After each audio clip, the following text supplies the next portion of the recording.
The challenge. In the year 3049, Earth was no longer free. It was just one small planet in a giant alien empire called the Vortan Dominion. The Vortans controlled over 1,000 worlds, and humans were seen as weak, boring, and kind of useless. The aliens called them dustwalkers. That's how low they thought of Earthlings. Every 10 years, the Vortans held a grand event, the Rite of Champions. It was a fighting tournament, brutal, bloody, and televised across the galaxy. Each species sent their strongest warrior to fight. Winning the rite meant glory, power, and honor. Earth had never even made it past the first round. Ever. Until now. Ray Carter was not a warrior. He wasn't a soldier or a scientist or even someone important. He was a janitor on a cargo ship, a guy with a mop and a bad attitude. But Ray had something the aliens didn't expect. He never knew when to quit. When the Earth representative got food poisoning before the tournament, Ray somehow stepped in. Nobody cared. They thought he'd be crushed in the first match. But something strange happened. He won. The first alien he fought, a four-armed beast called a Graalvek, came, charging at Ray with twin plasma axes. Ray? He slipped on alien goo, dodged the attack by accident, and the Graalvek slammed into a wall. Out cold. The crowd laughed. They thought it was luck, but then he won the second round. And the third. Each time Ray survived, sometimes by luck, sometimes by clever tricks. One time he threw spicy earth hot sauce in a lizard warrior's eyes. Another time he wrapped his belt around a tail and made the alien trip. He wasn't fast, he wasn't strong, but Ray was human, stubborn, creative, and a little crazy. Then came the final match. The arena was packed. Billions watched across the galaxy. Ray stood across from the Vortan champion, General Tharnak, a 7-foot-tall monster made of muscle and rage. Tharnak had never lost a fight. His armor was made from the bones of past champions. His weapon, a hammer that could crush tanks. Ray had a broom handle, and maybe a death wish. As the match began, Tharnak charged like a meteor. Ray dodged barely.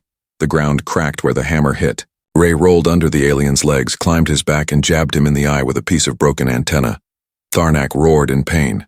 Ray ran, sliding under a fallen pillar. The crowd gasped. This wasn't a fight. This was survival. But then, Ray did something unexpected. He used the arena's force field to shock Tharnak by luring him into the barrier. Ray had studied the arena layout during his night shifts. He knew where the energy lines were weak. With a final trick, Ray set off a chain reaction in the floor circuits. Boom. Tharnak was knocked out cold.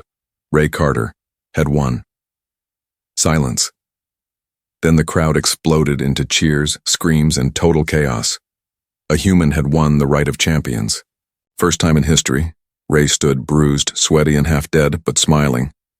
Still think I'm just a janitor, he muttered. Backstage, things got serious. Very serious. Alien leaders whispered in panic. Ray was surrounded by guards and taken to the High Court of the Dominion. He stood before the 3 Vortan elders, ancient aliens with glowing eyes and long robes. You have won by the laws of the right, one said coldly. And now by Vortan tradition you must fulfill the ancient code. Ray blinked. What code? Another elder leaned forward. The champion of the Dominion must marry the fallen champion's royal heirs. All 3 of them. Ray choked. Sorry, what? The crowd laughed. This was no joke. 3 alien princesses stood behind a curtain, their faces hidden. One tall and fierce, one calm and curious, and one just staring, not blinking. Ray looked around. Is this, like, optional? No, the elder said. It is law. Ray stared into the distance. He had just become the most famous human in the galaxy. And now, he had 3 alien wives. He whispered to himself, I should have just stayed home and cleaned the toilets. The alien wives, Ray Carter sat in a giant hall made of gold, crystal, and something that looked like glowing jelly. The Vortan royal palace floated in space like a diamond spinning slowly above a burning star. He was still in shock. I won a spacefight tournament. And now I have to marry 3 alien women? Ray mumbled to himself. He looked around. Alien guards watched him closely, like he might try to run. Honestly, he had already tried. 3 times. First attempt, he stole a hover bike. It exploded. Second attempt, he faked food poisoning. The palace medbot healed him in 6 seconds. Third attempt, he tried to hide inside a trash disposal unit. It launched him into the Queen's garden. Not great. Now he was sitting on a throne made of bones, waiting to meet his wives. A loud voice echoed in the hall. Presenting the royal daughters of General Tharnak, heirs to the Vortan bloodline. Ray gulped. From behind a curtain, 3 figures appeared. Wife 1, Zelra tall, muscular, sharp jawline. She wore spiked armor and walked like a war machine. Her eyes were glowing red, her expression, pure rage. She stood in front of Ray and spoke coldly. You humiliated my father. I will never accept you as a mate. Ray smiled awkwardly. Nice to meet you too. Zelra looked like she wanted to strangle him. Wife 2, Myarathan and elegant. She wore a long silver robe with circuits stitched into the fabric. Her hair floated around her like it was underwater. Her eyes glowed blue, always scanning. She tilted her head. Interesting. Human brain size is smaller than expected, but adaptable. Ray raised an eyebrow. Are you scanning my skull? Mayari didn't blink. Yes, Ray muttered. Can't wait for the honeymoon. Wife 3, Thylashi, said nothing. She was shorter than the others, dressed in black robes with silver markings. Her eyes were fully white, no pupils. Her presence was strange. Ray felt a chill run down his spine when she looked at him. Zelra leaned toward him and whispered, she sees futures. All of them, Ray whispered back. That's comforting. Marriage? Not yet. According to alien tradition, there would be a trial period. 3 days. Ray had to live with them, learn their ways, prove he was worthy. If you fail, said one of the elders, you will be recycled. Ray asked, you mean like sent back to Earth? The elder smiled. No, recycled. Ray gulped. Day 1. Living with warriors, Ray was given a room. Actually, it was more like a prison cell with a fancy bed and a talking toilet. Zelra came to train him. If you are to be my mate, you must fight. She handed him a 20-kilo battle axe. Ray laughed. You're kidding, right? She wasn't. For 1 hour, she beat him with foam swords while he screamed and dodged. At the end, she said, you fight like a fish. Ray replied, that's because I'm drowning. Day 2. Brain Games Mayari took him to the tech chamber, a room full of floating machines and glowing puzzles. Let's see if your brain is useful, she said. Ray had to solve alien math, guide a drone through an asteroid field, and explain how Earth's internet worked. When he told her about cat videos and online shopping, she stared at him for 10 minutes in silence. Then she said, your species is both genius and completely insane. Ray grinned. You're not wrong, Andre. 3. Shadows and Secrets. Thyla waited in the meditation hall. She said nothing, only stared. Ray sat across from her. The silence felt heavy. Then she whispered, you are being watched. Ray frowned. By who? She didn't answer. Instead, she handed him a crystal. Inside, a tiny image flickered. It showed someone sneaking into his room at night. Thyla spoke again. One of us is not what she seems. Then she stood and walked away. Ray held the crystal in his shaking hands. Nightfall, the intruder. That night, Ray couldn't sleep. He locked his room, placed chairs against the door, and kept a laser spoon under his pillow. At exactly 3:07 a.m., the door hissed open, even though it was locked. Ray sat up. A shadow stepped inside. He pressed a button on the spoon. It made a yow fart noise. He cursed and grabbed a lamp instead. Who's there? He shouted. The shadow froze, then ran. Ray chased it through the palace halls. barefoot in alien pajamas, until the figure disappeared behind a shifting wall. Guards arrived. Ray tried to explain, but no one believed him. Only Thyla watched from the shadows, smiling. Ray now had 3 alien wives with secrets, a possible spy in the palace, a growing fan base across the galaxy, and 0 clue what was really going on. As he looked out the window at the stars, he muttered, "This was supposed to be a simple tournament. Now it's like Space Tinder meets Game of Thrones." He didn't know it yet, but the real game hadn't even started. The Empire watches. Ray Carter had survived the Rite of Champions, a 3-wives situation, psychic warnings, assassination attempts, and a near-death laser bidet incident. Don't ask. But this wasn't just about strange alien marriage customs anymore. Something was shifting in the galaxy. Something big. Council of Shadows deep in the cold blackness of space. On the hidden moon of Krevok, the real rulers of the Vortan Dominion sat in a room made of obsidian and silence. 7 chairs.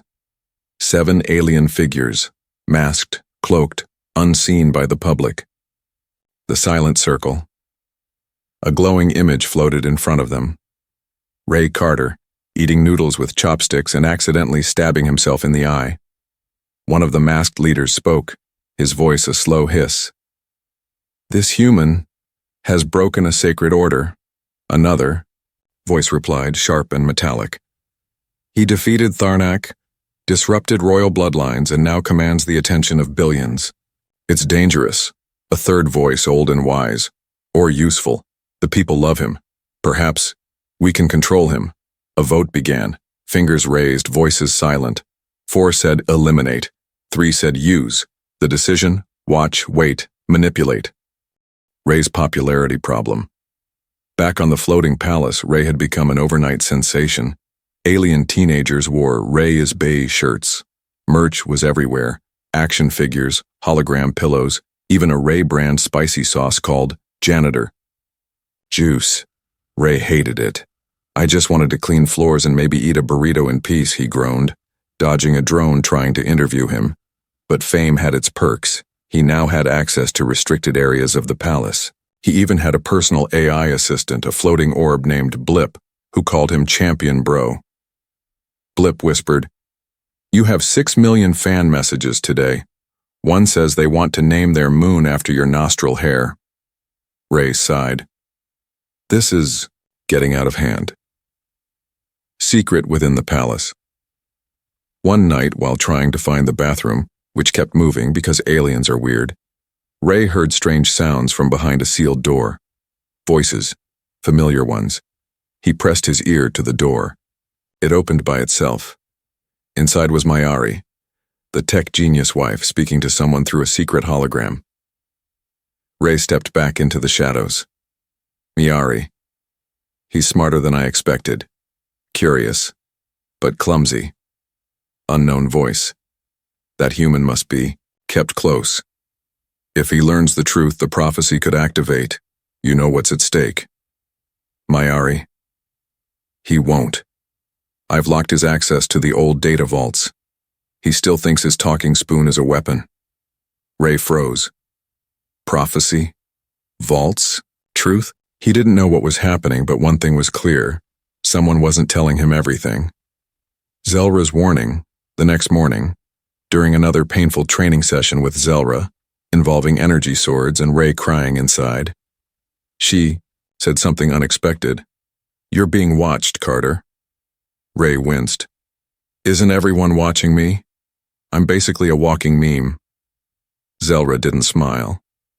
"Not by fans, by killers, spies, people who fear you." Ray blinked. "Why?" "I'm not a threat. I trip on my own shoelaces." Zelra looked at him with serious eyes. "You're something worse. You're a symbol, and symbols start rebellions." Then she handed him a strange crystal. It was dark, smooth, pulsing.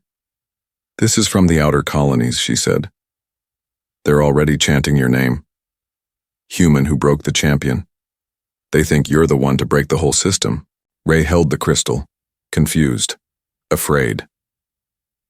Deep inside, a recording began to play, a low voice whispering in an ancient alien language, and somehow, Ray understood it. Thyla's vision later that night. Ray found Thyla in her silent garden, floating, above black water. He told her about the crystal, the voice, the strange words he somehow knew. She nodded slowly. It has begun. Ray frowned. What's it? Why do I understand ancient space gibberish now? Thyla's eyes turned full. White, she whispered. You carry the mark of the forgotten.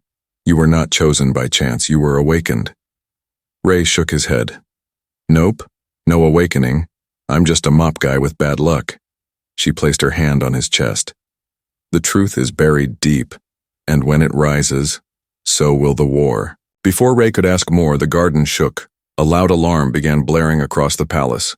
Attack from the shadows, explosions. Screams. Guards running. The palace was under attack. Ray was dragged into a safe chamber by Blip. Unknown enemy forces have breached the outer shell. Multiple casualties, your wives are in separate wings. What do we do, bro champ? Ray looked at the screens. 3 wives, 3 different sections. 1 human. Split screen hero mode, he muttered. He made his decision, ran toward the east wing where Thyla had vanished from the sensors. Blip tried to follow, but the doors slammed shut. Ray sprinted through fire, smoke, and collapsing walls, and then he saw it. A creature made of black shadow and blue fire, standing over Thyla's unconscious body. It turned to face him. Ray raised the only thing he had, a broomstick. The creature growled in perfect English. The prophecy must not be fulfilled. The human must fall. Ray whispered. Of course, why wouldn't the demon alien speak English too? Something ancient awakens back in the shadows of the Empire.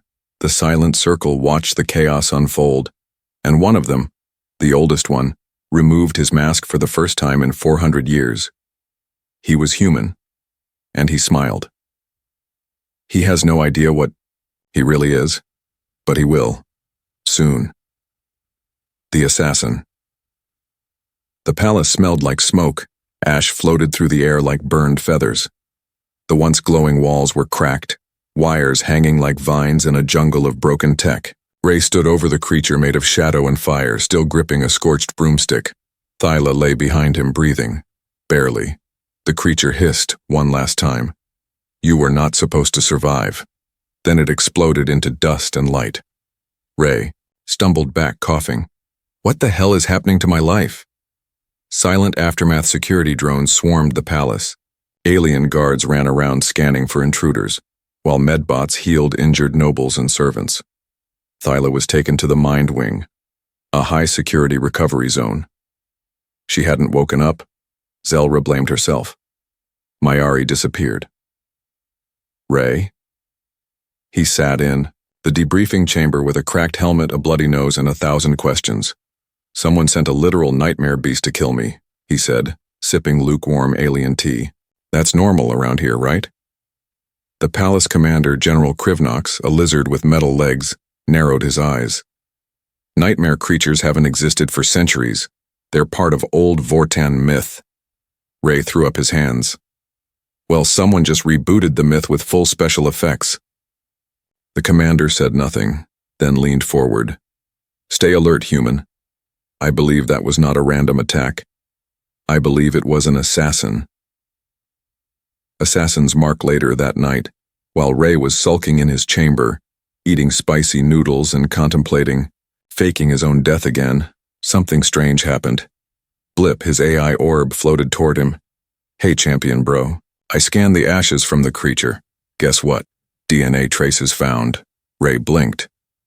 Okay. So? Blip beeped. It's not alien. Ray dropped his noodle bowl. You mean it was human? Nope. Not fully. Part human, part something else. Something old. Ray stood. Show me everything. Blip projected a hidden symbol found in the ashes, a circle with 3 lines through it, glowing red. Ray felt dizzy just looking at it.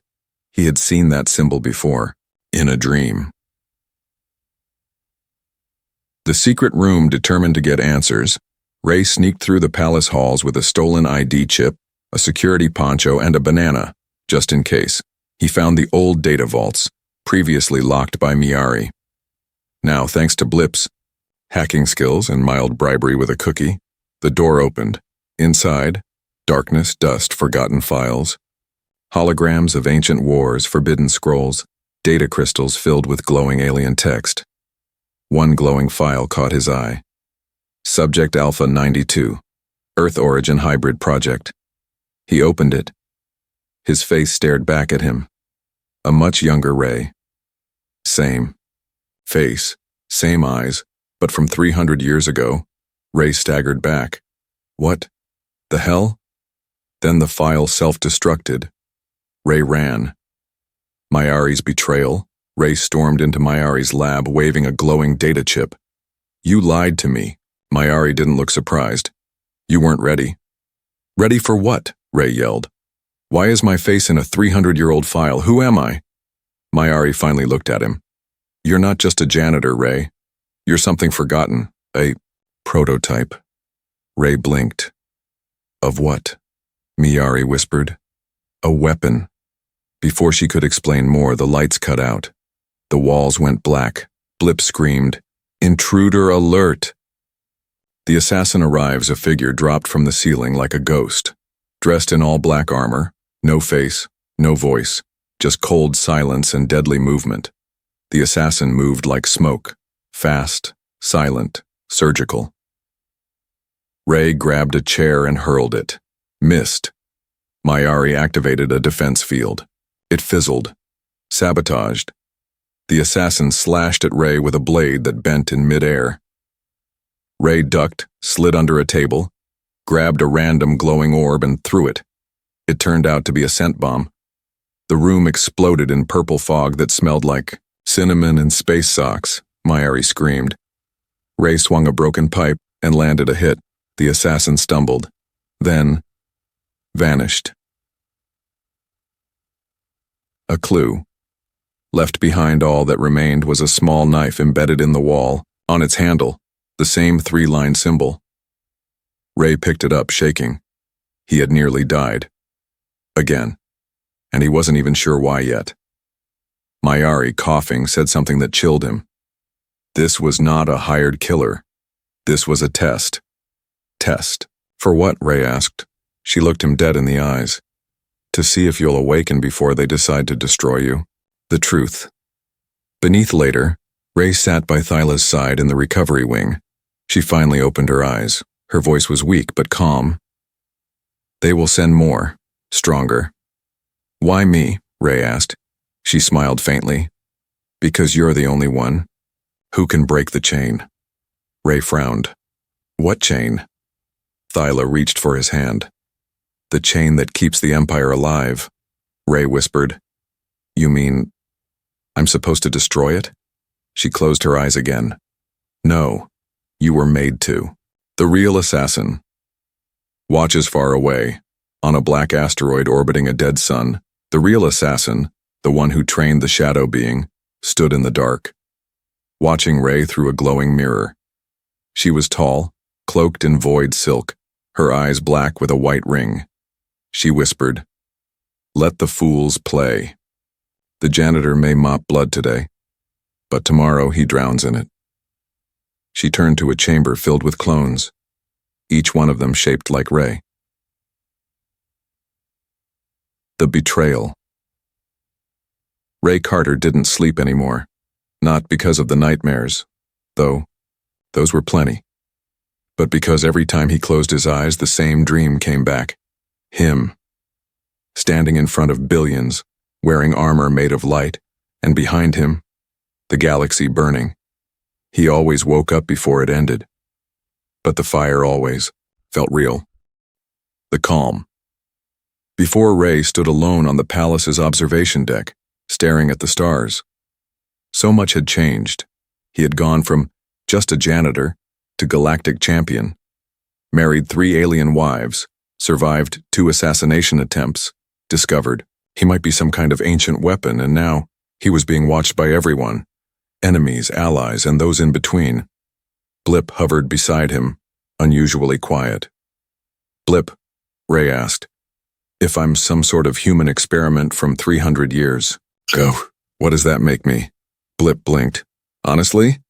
A walking sci-fi horror movie, bro. Comforting. Ray muttered. A wound that wasn't there. Later that day, Ray visited Thyla in the Mind Wing again.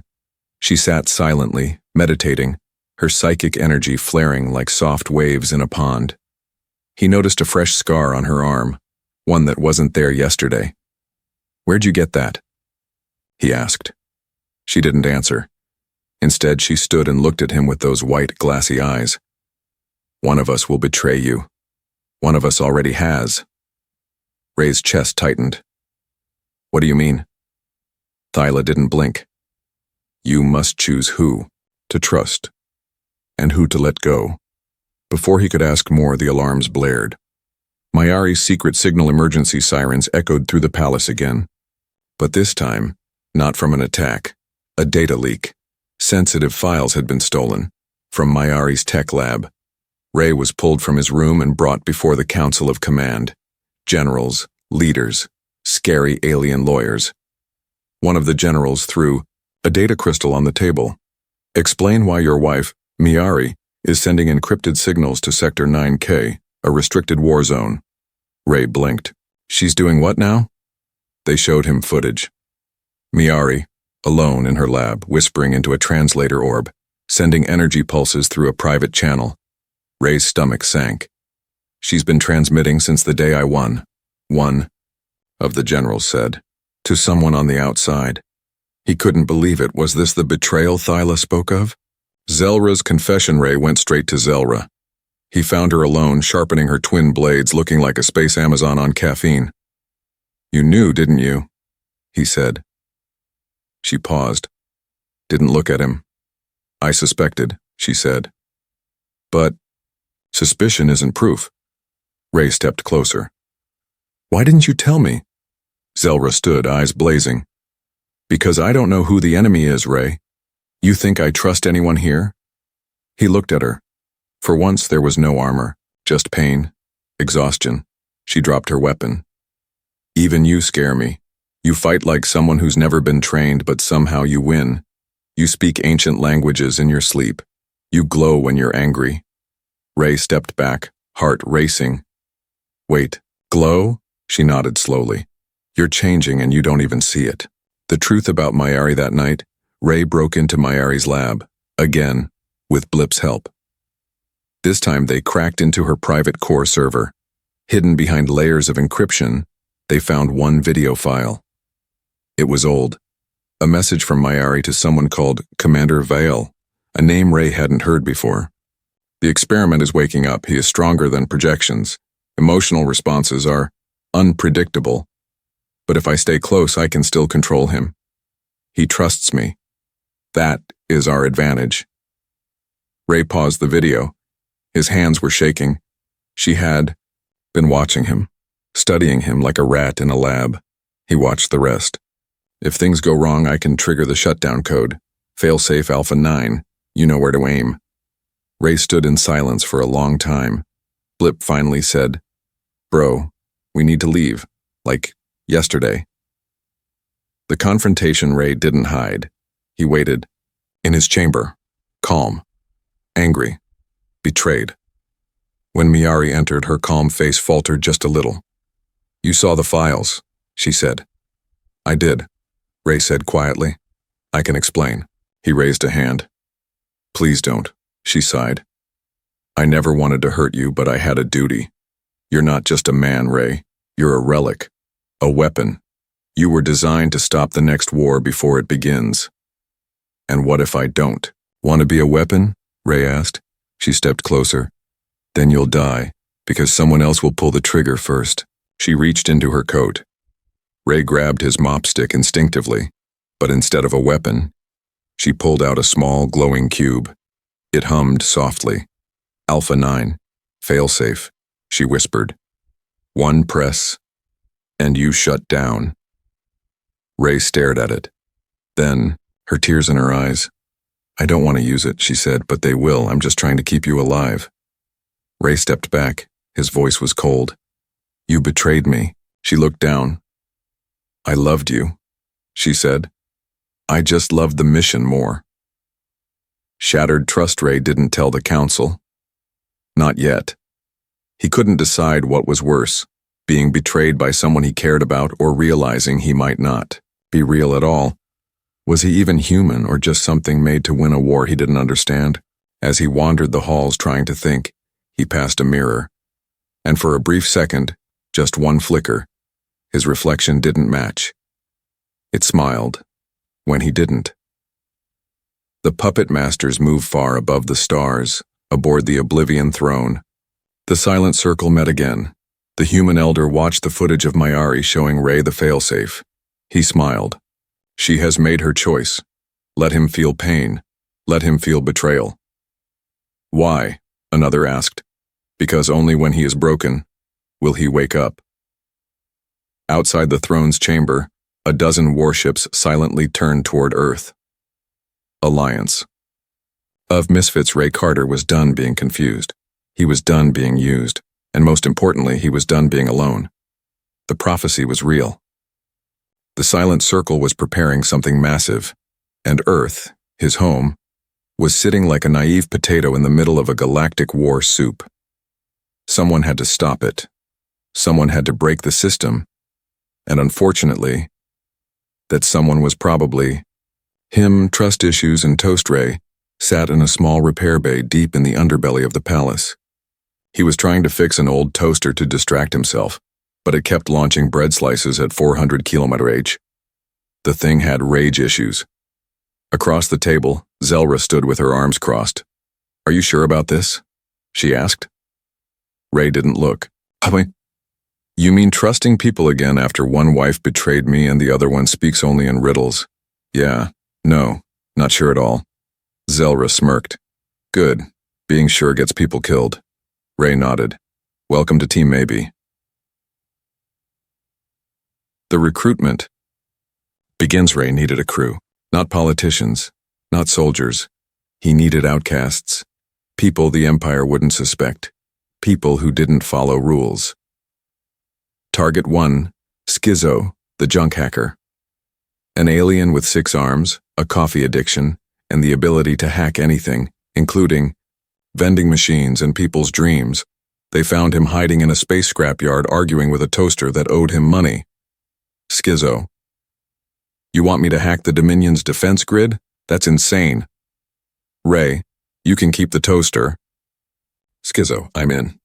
Target 2. Gore B, the arena. Reject. A giant 4-eyed lizard who used to be a champion but got banned for biting someone in the audience. Ray offered him a second chance. And snacks. Target 3. Ilana Void, the ex-diplomat human. Once part of Earth's secret council. Quit after learning too much. Lives on a floating bar that sells black hole cocktails. Ray met her during a bar fight. She knocked him out first, then agreed to join after hearing the word revenge. Thyla's condition. Thyla still hadn't fully recovered. Her mind was flickering between timelines, the past, the now, and the could-be. Sometimes she spoke in ancient tongues. Sometimes she whispered things like, "The stars are bleeding," or "Do not trust the silence." Ray stayed by her side whenever he could. One day she looked at him with clear eyes and said, "You're not a weapon, Ray. You're a mirror. You reflect what people believe about you. The Empire fears you. The rebels worship you. The truth is somewhere in the middle." He asked, "And what do you see when you look at me?" She smiled faintly.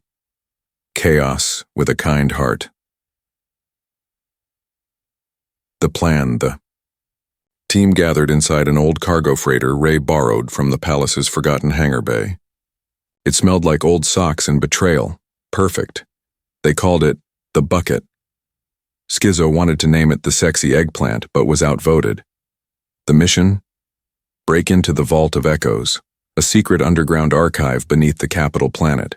Voralis Prime said to contain records about the Silent Circle, the prophecy, and Ray's origin. Problem: the vault was guarded by AI drones, a gravity maze, and something called a quantum dragon. No one knew what that meant. Ray was hoping it was metaphorical. It wasn't. Training days, montage madness. Zelra trained Ray with real weapons this time. No more foam swords. She beat him senseless, lovingly. Schizo taught him how to scramble. Cameras and fake voice IDs.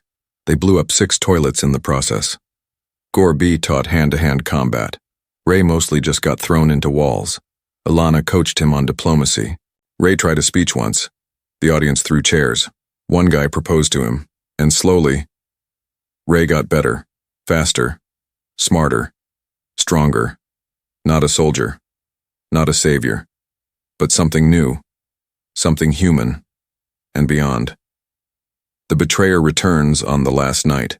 Before the mission, someone broke into their ship, Mayari. She was alone. No guards. No tricks. Just a single message. You don't understand what's coming. Ray grabbed her collar. Try me. She looked at him like she hadn't seen him in years. The Silent Circle doesn't just want to kill Earth. They want to rewrite the galaxy, wipe clean the timeline, start over, with themselves as gods. Ray let go, shocked. Why tell me this now? She smiled sadly. Because they used me, like I used you, and I'm tired of being a pawn. Then she tossed him a crystal. You'll need this inside the vault. Just don't trust the AI dragon. Wait, so it's real? She was already gone. Countdown to chaos. The bucket floated silently in orbit over Viralis Prime. Ray stood with his team in the bay doors, each of them geared up, armored, buzzing with nervous energy. Blip floated beside him, charging his motivational speech mode. Ray looked at his crew, a hacker, a warrior, a broken diplomat, a lizard with anger issues, a half-dead psychic, and him, a space janitor with a destiny no one fully understood. We don't have to save the galaxy, he said, adjusting his helmet. We just have to break the part that's trying to erase us. Then the doors opened. They jumped, down into fire, metal, memory, and a vault full of secrets. For Earth. The descent, the ship, the bucket, tore through Viralis Prime's atmosphere, engines roaring like dragons in heat. Below, a dead planet covered in metal spires, storm clouds, and strange glowing cracks that pulsed like veins. The vault of echoes was buried beneath it. And somewhere inside, the truth. Ray gripped his harness, heart pounding. Beside him, Zelra. Armored head to toe, war ready. Schizo was chewing wires again. Gore B was humming what sounded like a funeral march. Blip floated by Ray's shoulder. Mission odds, 2% survival. Probability of existential crisis, 100%. Let's go, Ray muttered. Great, just how I like my Mondays. Infiltration, the team landed on a high spire and cut through reinforced doors with plasma saws. Alarms. Didn't go off because there were none. This place didn't expect intruders. The Vault of Echoes wasn't a building. It was alive. As they stepped deeper, the walls shifted around them, stone and metal morphing, rearranging itself. Ray felt like he was walking through a dream stitched together by mad architects. Thyla, barely recovered, whispered, "It's reading our thoughts." Ray raised an eyebrow. Let's hope it skips my internet search history. The hall of prototypes, they entered a chamber filled with stasis tubes, each one holding a figure. Not aliens, not monsters, humans, cloned, engineered, preserved. Every face was slightly different, except one. His Ray stared at hundreds of versions of himself, some older, some younger, some half-machine, some glowing. Zelra touched the glass. What is this? Mayari's voice crackled from the crystal she gave Ray. Project Ascension. Earth wasn't supposed to survive the Empire, so they created you. Not just one, but thousands. Each version built to adapt, to evolve. One would survive and rise. Schizo gasped. You're a sleeper weapon, a galactic backup plan. Ray stepped away from the glass. Then why do I feel like me? Not a weapon, not a savior, just me? Blip answered softly. Maybe that's the part they never programmed. The silent circle arrives. Just as they reach the core memory vault, the lights dimmed. 7 shadows descended from above, cloaked, towering, humming with power. The silent circle had come. The human elder stepped forward, his voice echoing like thunder. Ray Carter, Prototype 92, you have reached your end. Ray raised his mop handle, again. You guys really need better catchphrases. The elder continued. You have broken the system, stirred the people. Earth must fall for order to survive. You were built to destroy disorder, but you've become it. Now we erase you and restart everything. Suddenly the vault pulsed. A massive dragon-shaped construct uncoiled from the ceiling. Pure plasma and code. The quantum dragon. Ray whispered. You guys weren't kidding. The final battle. The dragon attacked first, blasting code fire and anti-memory pulses. Gorby charged it head-on and was thrown across the room like a rag doll. Zelra fought the elder blade to blade, matching every move. Schizo hacked the dragon mid-fight, yelling, I need more RAM and less screaming. Thyla collapsed, too weak to fight, but began chanting something ancient. Ray? He stared at the center, on the dragon's core. Inside it, a crystal. His name was written on it. He ran, dodged, jumped, climbed the dragon's back like a lunatic janitor turned Jedi. He reached the core, and it spoke to him. Do you accept your purpose? Ray stared at it. No, but I accept myself. And he smashed the crystal. The dragon screamed and exploded into code dust. The sacrifice, but the silent circle didn't die. The human elder stepped forward. You fool. You destroyed the failsafe. Now there is no order, only collapse. Ray lifted his broken mop. Yeah, about that. Collapse sounds great. The elder stabbed him. Right through the chest. Blip screamed. Zelra screamed. Mayari arrived. Just in time to see it happen, Ray fell, blood on his armor, eyes wide. The awakening darkness. Then, light. Ray floated in a memory. Not his own. Thousands of lives, thousands of deaths. Every version of him, all whispering. We failed. You must not, one voice rose louder. Thyla's. You are not made. You are born. You chose your path. You are the first to be free. Ray's eyes opened. He wasn't dead. He was lit up like a sun. The end and the beginning. He rose from the floor, glowing, hovering, eyes burning. The elder stepped back, afraid. Ray's voice was different now. Calm. Timeless. I am not your weapon. I am your reckoning. He raised a hand. A wave of light blasted through the vault, erasing the circle's code, burning their masks off. The Empire's command core collapsed. Ships lost guidance. Chains broke. Ray fell again, this time into the arms of his crew, alive, but different. 4 Earth weeks later, Earth received a message, and the first real one from the Dominion in decades. A human face on screen, Ray Carter. Earth is free. The Empire has fallen. I'm coming home. But not alone. Behind him, Thyla, Zelra, Mayari. The Misfit crew. A new alliance. A new beginning. Epilogue. Small boy in a dusty Earth village watches the message on an old screen. He looks up at the stars. Who was he? He asks. The old man beside him smiles. He was just a janitor who refused to stay small.